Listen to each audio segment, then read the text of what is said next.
اب آئیے تیمم کے فرائض کیا ہے، کیا کیا چیزیں یاد رکھی. ویسے تیمم بہت چھوٹا سا عمل ہے، یاد رکھیے. سنت اور فرائض بانٹنے کی بہرحال ضرورت نہیں ہے.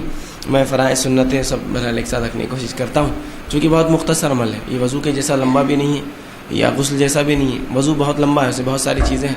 غسل بہرحال اس کے مقابلے میں تھوڑا چھوٹا ہے، پورا گیلا کرنا ہے. تیمم اور بھی چھوٹا ہے، بہت مختصر ہے. یاد رکھ لے تو انشاءاللہ عزیز فائدہ مند ہوگا.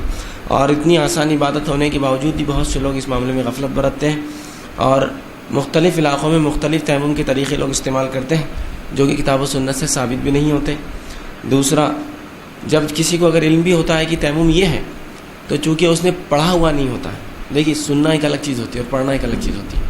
تو چونکہ وہ پڑھا ہوا نہیں ہوتا ہے تیمم کے مسائل، تو دوسروں کو دیکھ کر وہ بھی پریشان ہو جاتا ہے، اور ان کے روانی میں بھائی جاتا ہے کہ نہیں وہ سب ایسا کر رہے تو پھر ہم کو بھی ایسا کرنا چاہیے. تو اس لیے میں بار بار لوگوں سے کہتا ہوں کہ دین اور شریعت کو سیکھیے، پڑھیے خود. اس لیے کہ جب آپ سنتے ہیں تو سنا ہوا علم اتنا مضبوط نہیں ہوتا جتنا پڑھا ہوا علم ہوتا ہے.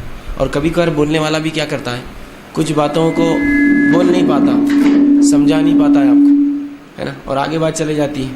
تو بہتر ہو کہ آپ خود اس کو پڑھیں، خود اس کا علم حاصل کریں. تو اس سے آپ جو ہے اپنی عبادتوں میں وضو ہو، نماز ہو، غسل ہو، مضبوطی حاصل کرتے. یاد رکھیں، ٹھیک ہے.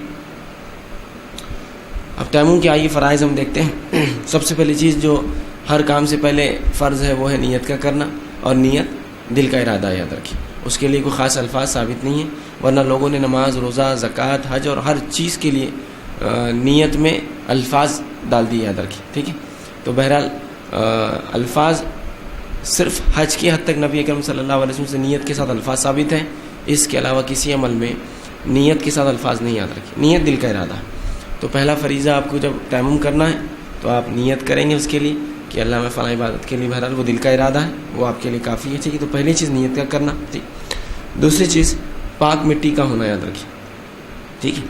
اور سعید جو لفظ ہے عربی زبان کا، اس کا معنی آتا ہے زمین کی سطح. زمین کی سطح، تو کہیں مٹی بھی سطح ہو سکتی ہے، اور چونکہ اکثر مٹی سطح ہوتی ہے اس لیے ترجمہ مٹی کیا جاتا ہے، لیکن اس کا معنی ہے زمین کی سطح.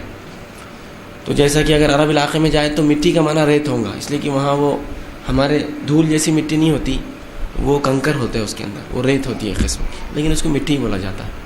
ٹھیک ہے. کئی جگہ ہو سکتا ہے کہ دور دور تک مٹی کا لتا پتہ نہ ہو، چٹانیں ہوں، اس پہ بھی ہاتھ ماری، اس سے مٹی موجود ہوتی ہے، تو اس پہ بھی آپ کر سکتے ہیں. کہیں ہو سکتا ہے کہ مٹی اور پتھر مکس ہو. تو بہرحال سعید کا معنی ہوتا ہے زمین کی سطح. ٹھیک ہے. تو دوسری چیز جو ہے پاک مٹی کا ہونا. ٹھیک ہے، ٹھیک ہے، پاک مٹی کا ہونا یہ دوسری شرط ہے. اب مٹی کے لیے مٹی ہو سکتی ہے، وہ جو ریگستانی علاقہ ہے تو ریت ہو سکتی ہے، کوئی دوسرا علاقہ ہے جہاں پتھر اور مٹی مکس ہے، مطلب زمین کا اوپری حصہ. اور عموماً زمین کے اوپری حصے پر مٹی ہوتی ہی. یاد رکھیں. تو اکثر یہ چونکہ مٹی ہوتی ہے ترجمہ مٹی کیا جاتا ہے، لیکن بہرحال کچھ علاقوں میں مٹی کا وجود نہیں ہوتا ہے. ٹھیک، وہاں ریت ہی ریت ہوتی ہے ہر جگہ، تو بہرحال وہاں ریت اس کے لیے کام آ جائیں گی. ٹھیک.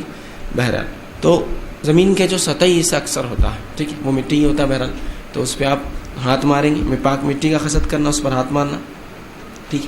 اسی طرح دونوں ہاتھوں کو جو ہے ایک بار مٹی پر مارنا، یہ تیسرا فریضہ ہے اس کا.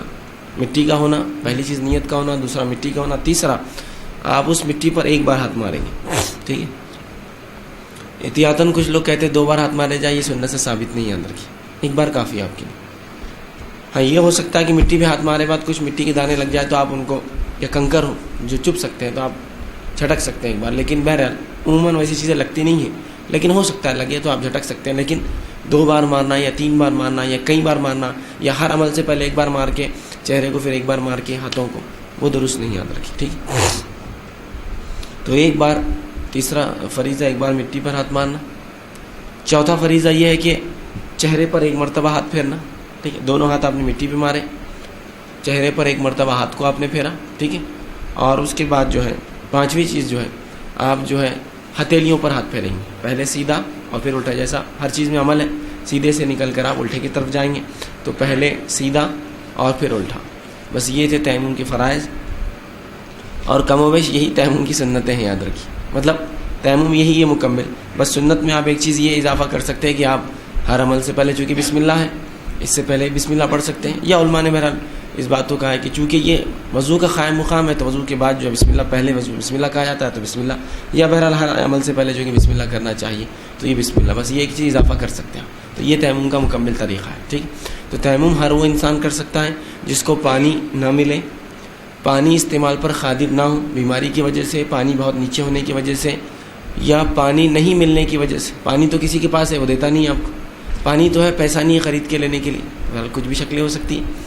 تو اگر ایسا آدمی مجبور ہے، یا ڈر ہے پانی کا استعمال کروں گا تو شدید بیمار پڑ جاؤں گا، ٹھیک، ایسا ہو سکتا ہے کہ انسان پانی کا استعمال کرے اور اس کو سائنس کا پرابلم ہو، کو بیماری اور فوراً بڑھ جاتی ہو، تو بہرحال ایسا انسان تیمم کرے گا.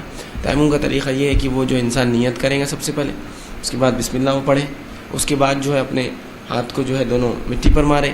ضرورت پڑنے پر اگر مٹی میں کنکر ہو، چبھنے کا ڈر ہے تو جھٹک سکتا ہے، تو ایک بار چہرے پر ہاتھ پھیریں گا اور ایک بار ہتھیلیوں پہ. یاد رکھیے رہا مسئلہ یہ کہ کونیوں تک یا بغلوں تک کرنا، یہ کوئی صحیح روایت سے ثابت نہیں. یاد رکھیے صرف کف، جو عربی میں زبان، جو قرآن کی آیت میں ایدی ہے